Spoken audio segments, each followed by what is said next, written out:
Let me finally invite Deepak Nayyar, who is Emeritus Professor of Economics at Jawaharlal Nehru University. And he has a very long and distinguished career, spent some time teaching at Oxford, but also has had a consistent presence and involvement in government, has served at one point as the chief advisor to the Indian government. And so let me welcome Deepak to make his remarks. And Deepak is talking on emerging economies and the global crisis, lessons from and prospects of China, India, and Brazil.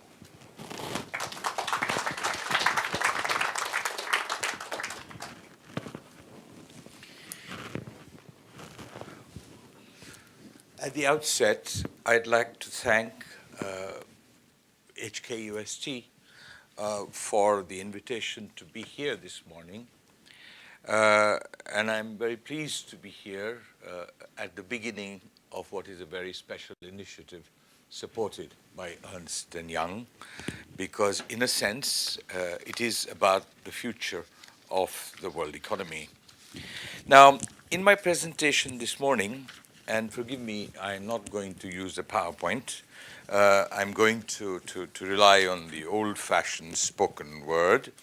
I intend to pose 4 questions and provide brief answers.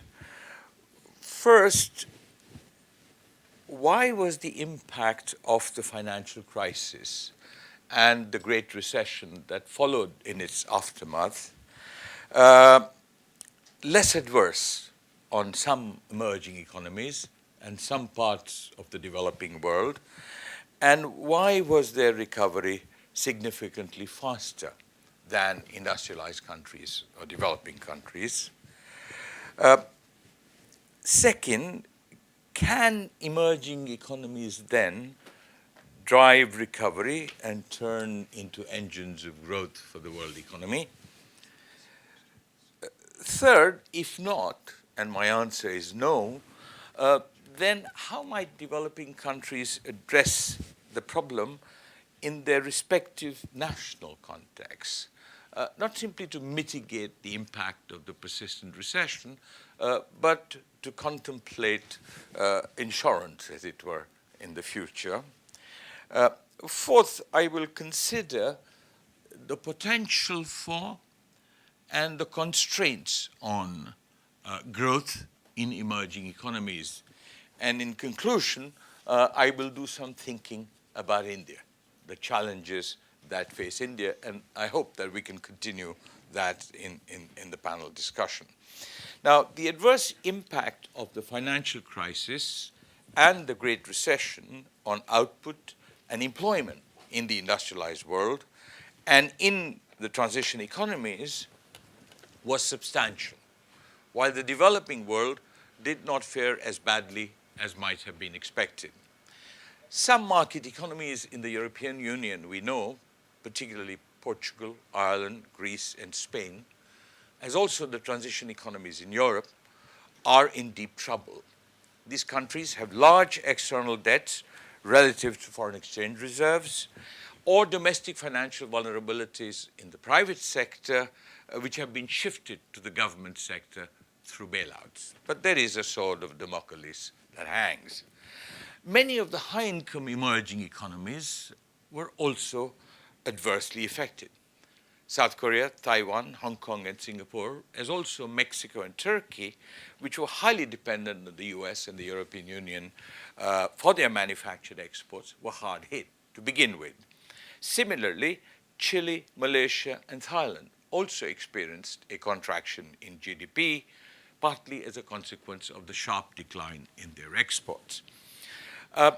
In contrast, some large developing countries, in particular China, Egypt, India, Indonesia, and Nigeria, turned out good economic performances in the aftermath of the crisis, while Argentina and Brazil, the bad boys of the past, did not fare too badly.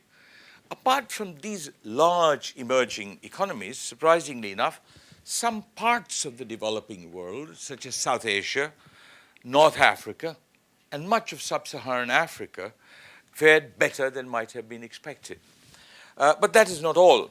The growth performance of the least developed countries, the poorest in the world, was surprisingly robust.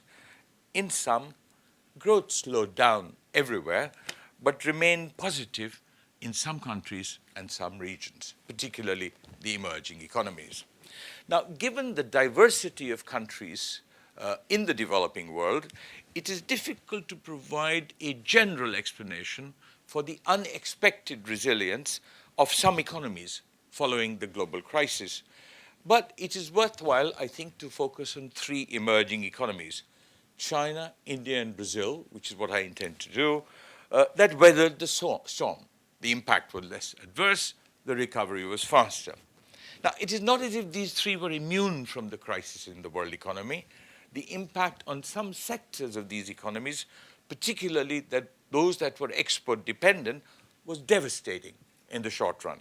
Yet, in retrospect, they turned out to be surprising exceptions. Their experience, I think, carries lessons for other emerging economies in the developing world, which is worth contemplating. Now, the impact of the global crisis was less adverse for four reasons. First, the initial conditions before the crisis were supportive. There was macroeconomic stability reflected in the fiscal situation, moderate inflation, large foreign exchange reserves, combined with economic growth, which provided structural flexibility both at macro and at micro levels. Second, the financial liberalization was restrained. Integration into international financial markets was calibrated, and the domestic deregulation of financial sectors was paced. Third, the safety nets for the poor and the vulnerable, even if limited, were in place.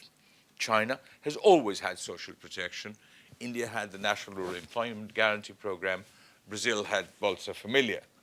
Fourth, the economic size of these countries, in terms of population, if not income, meant that domestic consumption was a countervailing force, particularly as economic activity for significant proportions of the population was not quite connected with the world economy. Their economic recovery was also significantly faster for three reasons. First, these countries adopted expansionary, countercyclical macroeconomic policies, which are almost Keynesian and most unusual until now in the developing world. What is more, the response to the crisis was fast and effective. There was a massive fiscal stimulus in China, nowhere near as much as in India or in Brazil, but all three were significant. Now, the existing macroeconomic situation that was stable and the presence of public financial institutions in all the three countries made the task much easier. Second, the size of the home market made a difference. The increase in aggregate demand came in significant part from segments of the population with a high propensity to consume, mostly poor people, which was transmitted to the real sector of the economy. Thus, domestic consumption drove recovery and sustained growth.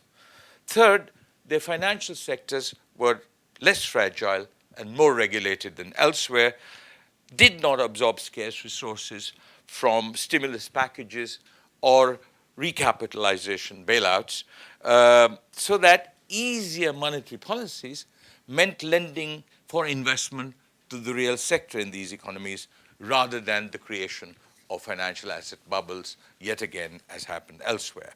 Now, the reasons underlying the resilience of other economies, the emerging economies and developing countries that fared better were probably similar. The combination of factors that could not have been the same because of differences in size and circumstances of countries. The relative importance of underlying factors would surely have been different. Yet there can be little doubt that initial conditions, policy responses, and domestic demand shaped resilience, shaped recovery, while prudence in deregulation and liberalization of financial sectors limited collateral damage. fiscal space available to governments also made a difference. The significant increase in the share of developing countries in world income and world trade, which was clearly discernible in the 2000s, also meant that there were some external markets and some external resources other than in the industrialized countries. And I think it's almost certain that robust growth in Asia provided support to this resilience. Now, China, India, and Brazil are large. Most small open economies in the developing world do not have similar space or similar flexibility. Yet, the experience of these economies suggests some lessons for everyone. Hasten slowly with capital account liberalization, exercise restraint in the deregulation of domestic financial sectors, stay prudent in macro management of the economy, use countercyclical policies if needed, and create social safety nets for the poor and the vulnerable. Now, in the wider context, we should certainly recognize the resilience of China, India, and Brazil, but I think it would be a mistake to conclude, as some people did, that these countries can drive the process of recovery in the world economy or turn into engines of growth. Rapid economic growth in lead economies elsewhere drives the world in providing markets for exports, resources for investment, finances for development, and technologies for productivity. The classic example, Britain in the 19th century and the United States in the 20th century, validate that. But if you think of China, India, and Brazil together, before the crisis, they accounted for a little over 10% of world GDP at market exchange rates, and maybe 25, 27% of world GDP in PPP terms.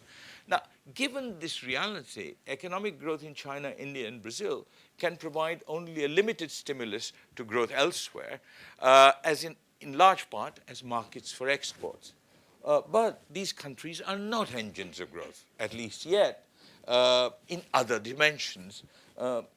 At best, they are complements, not substitutes, which could provide stimulus in their respective regions as the old engines of growth slow down. Now, even as markets for exports, there should be some mechanisms through which economies can transmit their growth dynamics to the rest of the world. India and Brazil do run large current account deficits, but given their share in world trade, cannot contribute much to recovery in world demand.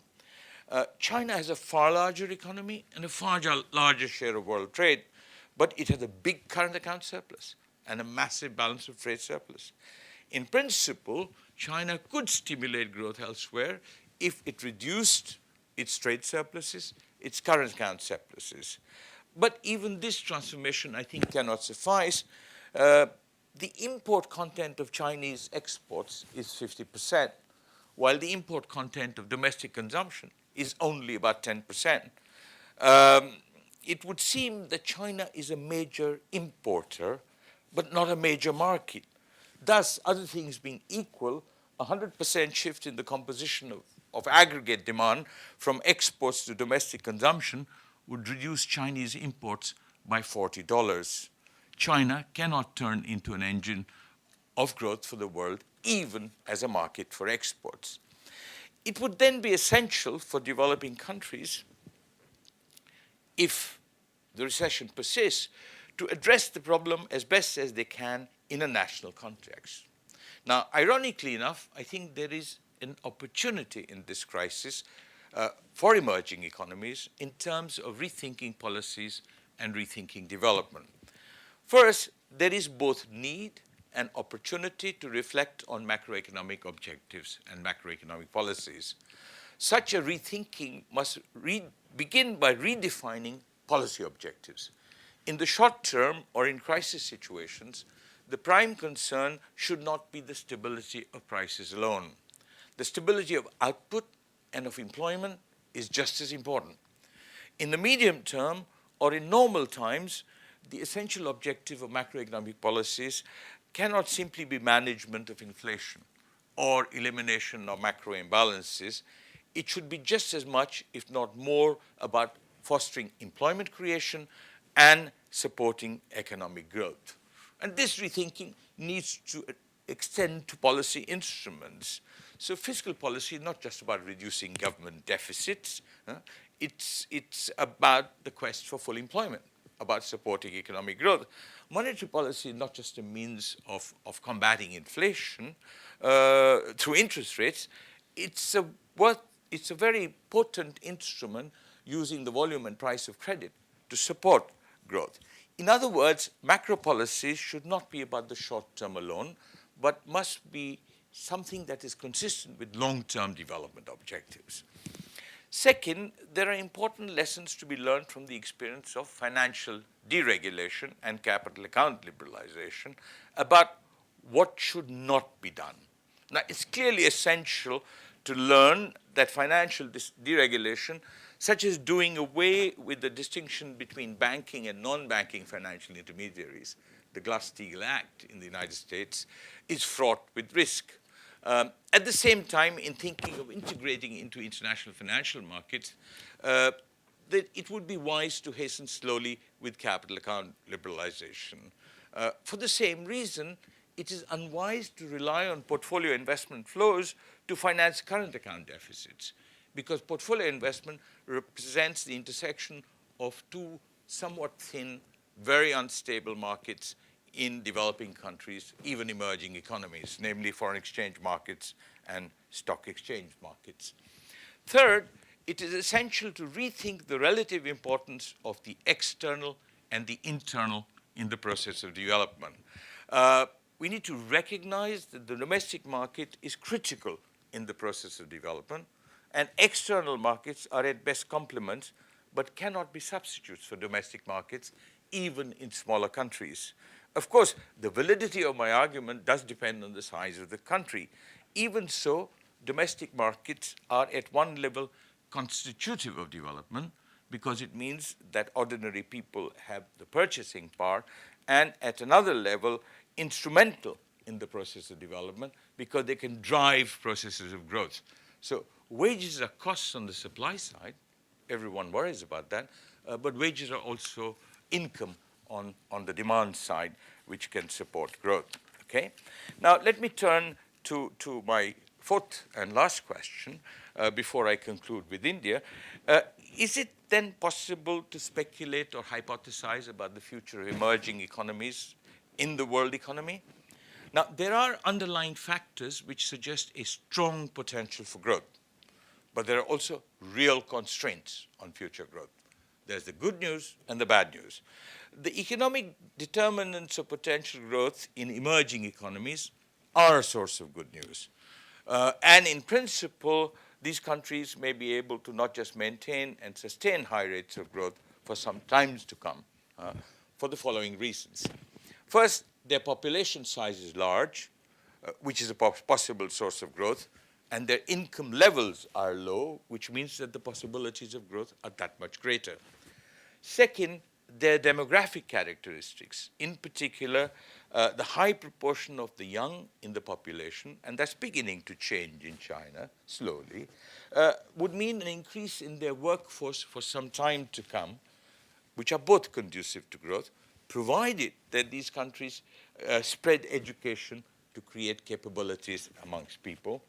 Third, their wages are significantly lower than in the world outside, even if rising, which is an important source of competitiveness in manufacturing activities, which, while there are large reservoirs of labor in China and India even now, that means that relatively low wages would continue to be a source of competitiveness for some time.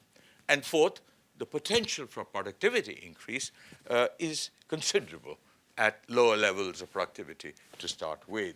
Now, in practice, emerging economies may not be able to realize this fantastic potential. There are specific constraints in specific countries. There are general constraints in most of them. In China, the declining productivity of investment at the margin or the sustainability of the political system are both possible constraints. In India, the crisis in agriculture, the bottlenecks in infrastructure, and the limited spread of education in society are enormous constraints. In Brazil, the uncertainty about prices of primary commodities, rising capital output ratios, insufficient employment creation are all constraints. And there are other constraints which are not discernible yet, may arise from growth. Economic exclusion, social conflict, environmental stress, and climate change. The fundamental constraint on sustainable export growth, beyond all these, in my view, in the long term, is the increasing economic inequality among people and between regions in emerging economies. In the pursuit of development, I think that poverty eradication, employment creation, and inclusive growth are imperative. For one, these are constitutive as essential objectives of development and of growth. Second, it's the only sustainable way forward for emerging economies because it would enable them to mobilize their most abundant resource, people, at low wages, for the purpose of development and to reinforce the process of growth through cumulative causation. Therefore, emerging economies, if they are to succeed, have to combine the process of growth with human development and social progress. If such a reality unfolds, these emerging economies not just can, but will provide a significant impetus to the growth process in their respective regions and in the world. And it would be an important complement in driving global growth as the engines of growth slow down elsewhere. Now, in conclusion, and I will stop in 3 minutes, just to flag some important issues about India. Professor Leung talked about China. That was his focus. Now, I believe that in the long term, India has enormous potential for economic growth and for social development. And I believe that in this process, the reason for my optimism lies not so much in what we see in its economy today, but in political democracy, which provides the checks and balances to India. But in thinking about India, if we think about the short-term outlook, there is reason for concern. There is a slowdown in growth. There's a stifling of investment, which is a function of high interest rates and eroding confidence. There's persistent inflation, close to double-digit levels. There's a massive balance of trade deficit at 10% of GDP and current account deficit at 5% of GDP. And there is, in my view, an impending macroeconomic crisis unless we act here and now. In a medium-term perspective, and that is the real thing, the first can be addressed. It just needs a smart government that can act. The medium-term perspective, the reasons for concern are A, jobless growth. Rates of growth in India are high, but employment creation is very slow. Poverty persists. It's not just those who are below $1.25 PPP per day, that may be 33% of the population. It's those who are below $2 PPP per day, that may be 75% of the population. And they are vulnerable to anything, a bad harvest, high inflation, higher oil prices. Now this is juxtaposed with a rising inequality, with the emergence of what Tony Atkinson and associates call the super rich or the ultra rich, the richest, not the richest 1%, but 1/10 of 1% of the population. And in the long-term horizon, and perhaps we could take that up in discussion, I worry about the deep crisis in agriculture. It accounts for only 15% of GDP, but supports more than 2/3 of the population, directly or indirectly. I worry about the crisis in infrastructure. We haven't got our act together. And I worry about the crisis in education. The demographic dividend, which everybody hopes for, would simply vanish into thin air unless we are able, through a spread of education in society, able to create the possibility and capabilities among people. Let me conclude about India. I'd be happy to continue in the discussion. Thank you.